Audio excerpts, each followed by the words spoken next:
Good morning, welcome back to Thought for the Day. It's Good Friday and therefore the start of that really important Easter weekend in our church calendar.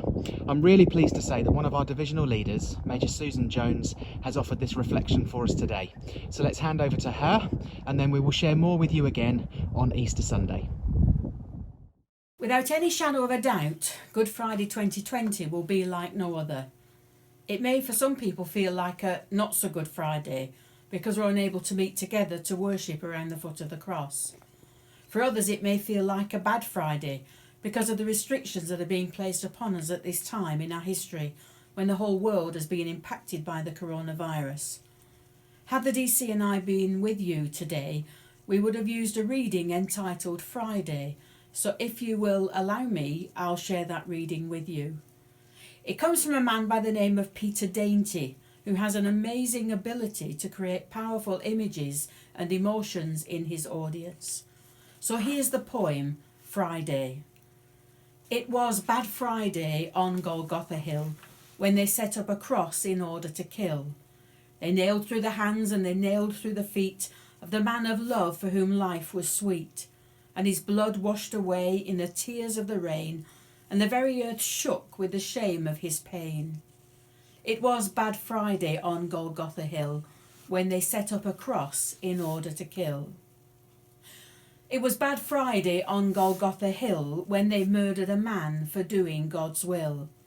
His tongue was dry, his throat was hoarse, the clamour of men was strident and coarse, and black was the earth and dark was the sky, when the truth was stretched out on a cross to die.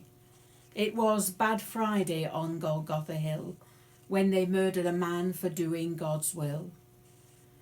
It was Bad Friday on Golgotha Hill, when the voices of love and truth were still, and duty was done for the good of the state outside the respectable city gate, and the world was ruled for those 6 evil hours by the pride and the greed of corrupt human powers.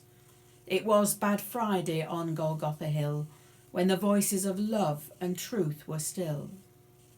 But now we can see with a clearer eye the power of a man who was ready to die. For the light that was hid and the life that was lost have won for the world at a measureless cost the ultimate triumph of truth and of good against all the worst tortures of iron and wood. So that Bad Friday on Golgotha Hill became Good Friday then and is Good Friday still. The message of Good Friday, a message of love, of hope, victory over sin and sacrifice, unites every man and woman and boy and girl in the world and transcends all that we are experiencing in these days of self-isolation and social distancing. The truth that we hold dear in our hearts today is the truth that we are the redeemed people of God, because there was no other good enough to pay the price of sin, which is what Jesus did on that Friday. So let our focus today not be on the circumstances in which we find ourselves, but rather in the glorious wonder of our personal experience of the love of God that we see fulfilled in the death of Jesus Christ. So have a blessed Good Friday, wherever you are, in whatever circumstances you find yourself, and may the truth of his love inspire you and bless you today. Amen.